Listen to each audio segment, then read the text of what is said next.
Assalamualaikum warahmatullahi wabarakatuh. Baiklah, sekarang kita akan membahas soal latihan pra-PTS nomor 11. Di sini ada dua buah balok identik. Identik itu artinya ukurannya sama, masanya sama, gitu ya, bentuknya juga sama.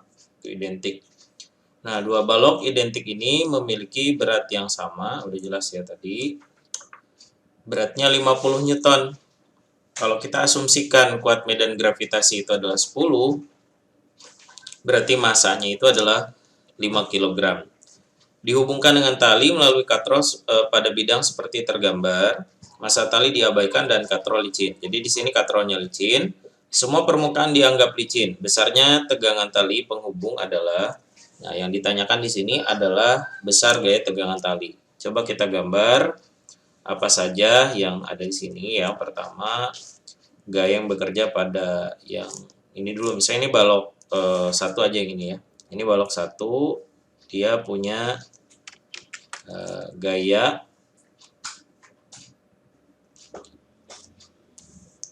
berat gitu kan ke bawah. Jadi di sini dia punya gaya berat ke bawah ya. Kemudian dia punya gaya apalagi?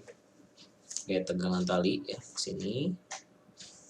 Oke, ini tadi kita kasih oke.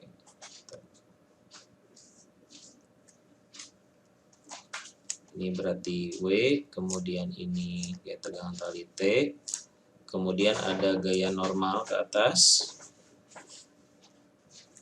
Tuh.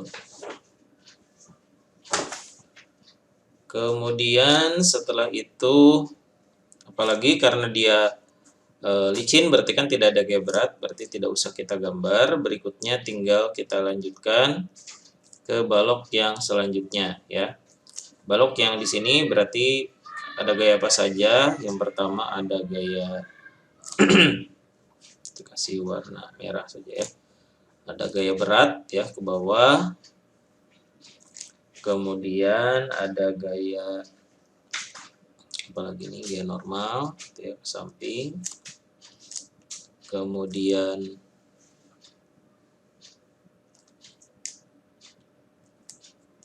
ada gaya tegangan tali. Kita kasih identitas ini N. Ini tegangan tali. Ini tegangan talinya sama ya, besarnya sama untuk keduanya. Kemudian berikutnya kita akan analisis ya satu persatu. Misalnya dari balok yang satu dulu, ini W1, ini W2. Untuk balok 1, tulis di sini sigma Fx sama dengan M dikali A. Nah, gaya apa saja yang bekerja di sumbu X? Hanya ada gaya tegangan tali, kemudian massa dikali percepatan. Massanya tadi 5 kg, A-nya A saja karena belum diketahui. Ini persamaan 1. Untuk persamaan kedua, balok yang ini gaya-gayanya harus kita uraikan dulu. Berarti searah bidang miring dia punya Wx gitu ya. Kemudian ini tegak lurus bidang miring Wy. Nah, sudutnya kan ini theta yang sama dengan ini ya. Berarti nanti penguraiannya yang ini cos, yang ini sin. Tapi kita kan nggak akan cari yang di sumbu Y, kita cari yang sumbu X saja. Berikutnya berarti untuk balok 2, di sini sigma Fx juga sama dengan MA. Ada apa saja di sumbu X-nya? Ada Wx min T sama dengan M kali A. Wx itu W dikali sin. Nah, di sini sin 37 derajat. Min T sama dengan M kali A. Masukkan angkanya.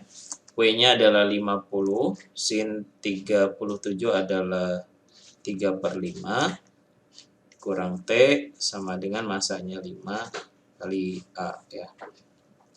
Persamaan kedua. Nah, ini coret saja, berarti 10 kali 3, 30. Ya, jadi persamaannya 30 min 3 min T sama dengan 5A. Persamaan kedua. Berikutnya tinggal disubstitusi saja. Substitusi 1 ke 2. Berarti kalau kita substitusikan, yang kita ganti A-nya saja ya, supaya langsung dapat T-nya. Berarti A sama dengan T per 5.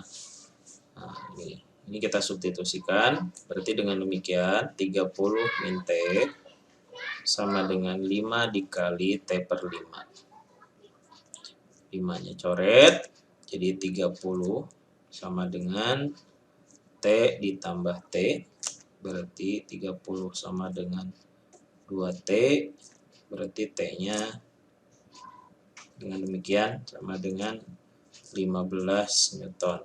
Ya, seperti itu. Itu adalah cara penyelesaian untuk soal nomor 11. Berikutnya, kita akan lanjutkan ke soal berikutnya.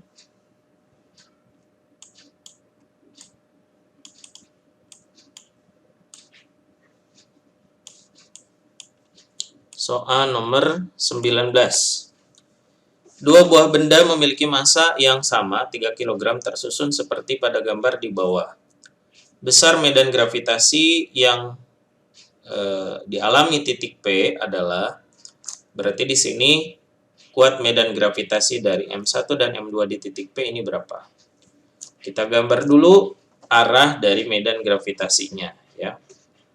Supaya gampang kita analisis. Nah, ini kemudian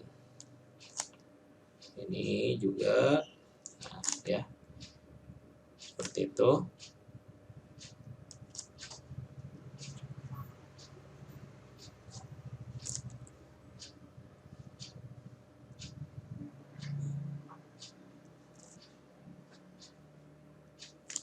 Ini berarti untuk G1, ini untuk G2. Nah, di sini G1 dan G2 membentuk sudut tertentu. Sebut saja theta. Nah, sudutnya ini berapa? Kalau dia sudutnya, maksudnya kalau dia bentuknya segitiga sama sisi, maka sudut ini adalah 60 derajat. Gitu. Nah, di sini berarti penyelesaian akhirnya nanti resultan dari G ini menggunakan rumus vektor ya. Berarti G1 kuadrat ditambah G2 kuadrat ditambah 2 kali G1 G2 dikali cosinus theta gitu ya. Jadi penyelesaiannya menggunakan ini. Sebentar.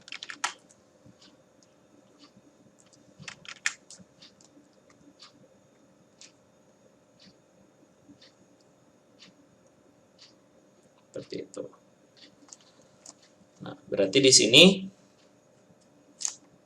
nanti kita harus tentukan dulu nih G1-nya berapa, G2-nya berapa menggunakan rumus kuat medan gravitasi.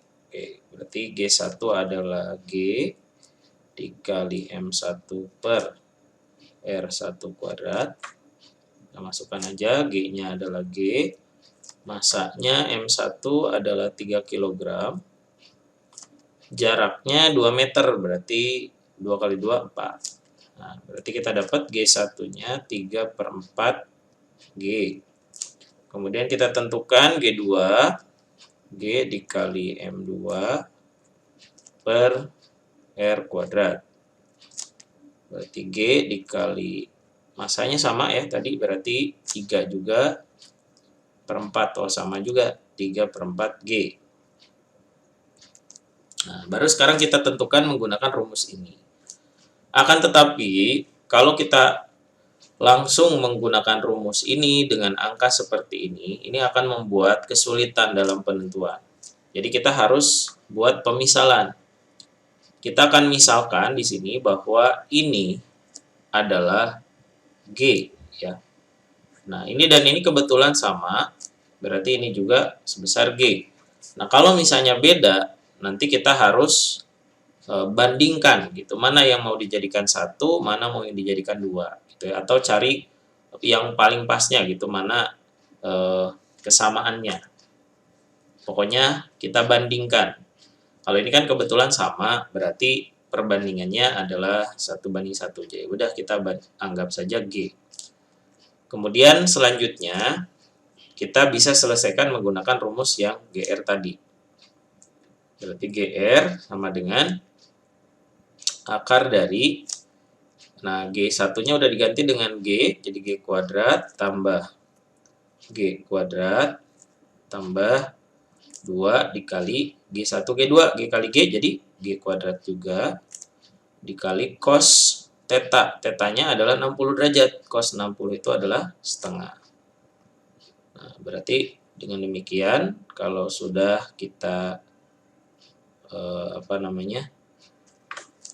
kita masukkan ke sini, berikutnya tinggal kita hitung ini 2 bagi 2 1 ya, G kuadrat G kuadrat G kuadrat berarti 3G kuadrat ya, seperti itu. Nah, berarti dengan demikian hasilnya adalah G akar 3. Nah, kalau ditanyakan GR berarti tadi kita balikan lagi, kan G-nya tadi adalah ini. Oh, berarti 3/4G dikali akar 3. Atau kalau di sini adanya 3 akar 3/4G ya. Ya sama aja lah.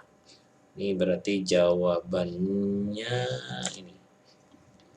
Jawabannya. Seperti itu untuk menyelesaikan nomor 11 dan nomor 19. Semoga dapat dipahami. Sampai jumpa di video berikutnya. Salam.